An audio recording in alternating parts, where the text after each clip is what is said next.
Ladies and gentlemen, welcome back to another video. I'm your host, TheDividendAristocrat, and if you guys have been keeping up with financials or earnings at all, you would have seen that it's a pretty big earnings week this week, and I want to cover one stock in particular, Microsoft, real quick. Now, this will be a quicker episode than usual. I'm going to be putting out in the middle of the week. I usually post videos on Sunday, but I do want to cover Microsoft along with just a couple other stocks real briefly just to show you guys what's been going on for their earnings and how they're doing afterwards. If you guys do enjoy this type of content, subscribe to the channel and let me know what you think about these type of videos. I can post more earnings related videos if you guys like this new format. As a reminder, this is not financial advice and I'm just merely sharing my opinions on this channel. So real quick, just for the sake of transparency, we can see my portfolio dashboard right here. I do have $29,000 invested and I'm sitting at about 38.77% in terms of gains right now, and that's pretty good for me, a little bit down from last week, but still pretty solid. So far, earnings have been a little wild, but we did end up ending the day at 0.18% in the green, so that's not too bad at all. Now, the main company I want to cover today is Microsoft and their earnings call. So I do hold a pretty sizable position of Microsoft, making up 4.2% of my total portfolio,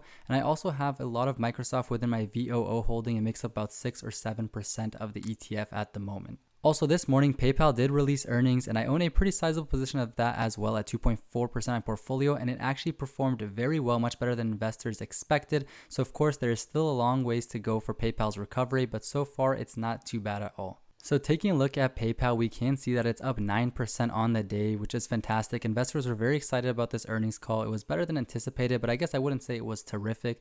Like I said, they have a long way to go in terms of the recovery plan. And if we look at their past month performance, they're just a little bit in the green. But if we look at the past 6 months, they're basically flat. They were trading a little bit higher before earnings. Coming into earnings, the price had dipped down a lot, and that's a little bit of a recovery, but we'll see where they go from here. Now, the CEO did mention this is a long-term recovery plan. This is not going to happen overnight, and so I'll be holding on to my shares for now, but I'll update you guys if any of that does change. So here we can see all the earnings for this week, and some of the most interesting ones are McDonald's, SoFi, PayPal, AMD, Microsoft, Starbucks, Meta especially, ARM, Amazon, and Apple. Of course, there are some other very big ones here like MasterCard, but those are the most anticipated earnings of this week in my opinion. And also today, S&P Global did also announce their earnings. That was a pretty big one as well. So in terms of Microsoft, we can see that after earnings, they are down 3%, but earlier in that, they were down a lot more than that, almost down 7% at the start of after hours trading. So it was trading around $391 per share, and now it's kind of balanced back up to $407. And what I do want to clarify is that I do think that going into tomorrow, once the market does open, I actually think this is going to actually either be even, come out around 0% change, or maybe even in the green slightly. I would not be surprised at all if that does happen. We have seen that with a lot of the recent earnings. However, if the sell-off does continue, it could offer an opportunity for people to jump into this position if they haven't done so already. But for me personally, I just want to be upfront. I'm not going to be buying any more into my position for Microsoft, but I will in fact be holding my shares going forward.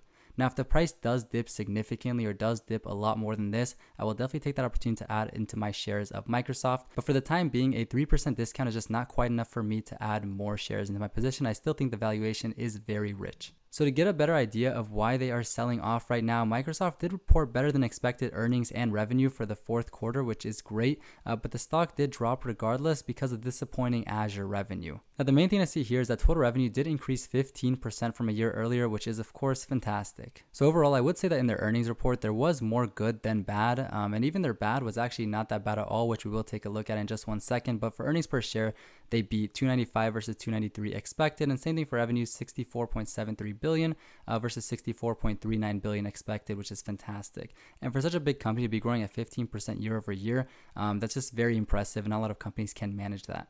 Now, the same can be said for net income. It increased pretty significantly from the previous year. And in terms of guidance, they did raise their guidance just a little bit, implying a 13.8% growth for the year. Now, here we can see one of the segments that did miss slightly on earnings. So it generated 28.52 billion in revenue, which was up 19%, but it was still below the consensus of 28.68 billion, which the analysts were expecting. Now, to me, this is a very small miss, and for a 19% increase still in general is very big, even for this company and even for their valuation. I think it does justify it to an extent, but of course, this is what happens when valuations start getting high. Any small miss in revenue from what people are expecting or in growth definitely impacts the stock price pretty significantly. Now, Azure itself did grow by 29% during the quarter, whereas the analysts actually expected 31% growth. So it's a small miss on that. But if we look at Google Cloud, which is significantly smaller than Microsoft Cloud, it actually only grew by 29% as well. So I think it's actually very strong that Microsoft was able to grow their Azure cloud by this significant of an amount, especially since its size is much larger. As you get larger, it is a little bit harder sometimes to grow in market cap or to take over more market share since you already own so much. Now, this graphic really helps visualize the kind of growth that they've been experiencing. So we can see that in Q1 and Q2 of 2023, the growth was indeed faster than in 2024. Q1 of 2024 was only 29%, whereas Q1 of 2023 in terms of Azure and cloud services was up 35%. However, we can see that in Q3 of 2024, it was an increase of 31% year over year compared to Q3 of 2023 at a 27% year over year increase. So it's still accelerating the growth and it's growing pretty rapidly, with Q4, which is what we're seeing right now, being at 29% year over year growth, which is again still larger than what was expected, or sorry, what happened in Q4 of 2023. So technically speaking, it is still accelerating its growth compared to the prior year. Overall, I do think this is a pretty strong earnings release from Microsoft. And I think by tomorrow, we won't be seeing that negative drop like we are seeing right now in after hours trading. I think it'll be back positive. But if I am proven wrong, it could be an opportunity to buy for some people if they don't hold a position already. But for myself, like I mentioned before, I am going to be holding onto my shares, not selling, but I'm not going to be adding to this position either. If you guys do want to see a more in-depth analysis of Microsoft stock and you want to see my holding in the company and how I picked up my shares, definitely check out this video that I'll link right here. I'll go over that in much more detail in that video. I want to keep this one pretty brief. So next, I thought we could quickly take a look at AMD. Now, I don't keep track of this company as regularly, but I like to see how it's doing, kind of for the AI space and seeing how it's competing with NVIDIA. So right out now, it's up 7.66% in after hours trading. And we see that kind of peaked a little bit higher than that at $150 per share. So we'll see how it performs tomorrow once the market opens. But right now, people are very happy about its earnings call. So I'm not going to get into as much detail for AMD as I did Microsoft. Basically, they beat on both earnings per share and revenue, which is fantastic for the company. And they also raised guidance for the year in general. In their data center segment, AMD's AI chip sales soared by 115% year over year to $2.8 billion, which is fantastic. And that's the main reason this company is getting pumped up so high right now. We will see if this kind of momentum continues going into the future, but it's fantastic. And investors are excited to see that it might be taking some market share from NVIDIA. The last company I want to take a look at right now is Starbucks Corporation. If you guys want to see a video I made about them before their previous earnings release, which was disastrous, check it out right here. I was making this video back when it was, I think, around $90 per share. And then about a day or two after that is when the earnings report came out and it dropped down to under $80 per share.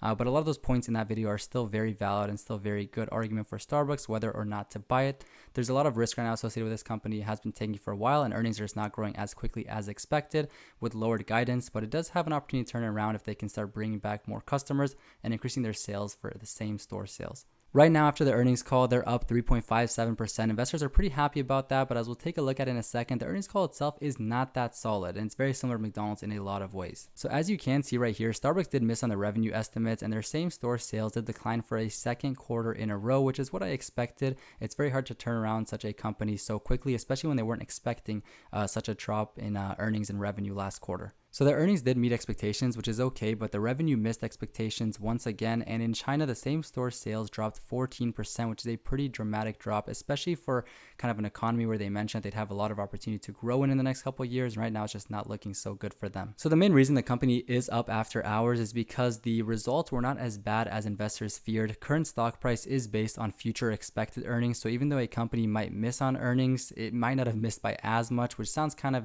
counterintuitive, but it's unfortunately how the stock market works, which is why when some companies beat on earnings, like we kind of saw with SoFi, the stock price could still drop afterwards, depending on how much investors were expecting it to beat by. So similar to McDonald's, traffic in US stores fell this quarter. It dropped a significant 6%, which is very bad to see. People are spending less on coffee. People have less money to spend right now, and they're choosing to not spend it at establishments like Starbucks, which is definitely hurting the business model of the company. Now, my overall thoughts about Starbucks is that it could be a good opportunity to buy this company. I don't think they're going to be turning around in the next quarter or two, but I think maybe in 2025, they'll be able to turn it back around if they can kind of get their business going and increase their margins and return same-store sales to what they were at before. Now, of course, there is a lot of risk associated with Starbucks. If this trend continues where they're losing same-store sales and returning customers and also losing interactions on their application, then it's going to hurt the company significantly, and competition in the space, especially the caffeine-fueled space, has increased increased in the past couple years. Now I'm going to wrap this video up for today right there. I am going to be out of town this week, so I wanted to get that video out and see what your guys' thoughts are if I start doing some of these earnings summaries for specific stocks. I thought Microsoft dropping after hours was pretty interesting, and I thought it might be useful to some of my viewers. So if you do enjoy it and you did make it this far in this video, let me know down below. And if you prefer to not see this type of content, or you think there's better content to be putting out there, let me know that down below as well. Now, if the feedback I get on this video is positive, I'll try to put out more of these types of videos covering some earnings calls during earnings season. But if not, I'll be sticking to my weekly uploads instead. Now, I do appreciate you guys checking out my video today, and if you want to see my last upload where I talk about my dividend income for the month of July, check it out right here. And if you want to see the video before that where I talk about my STHG position, which I've held for over 2 years, check it out right here. Other than that, I want to thank you guys for watching, and I will see you Sunday.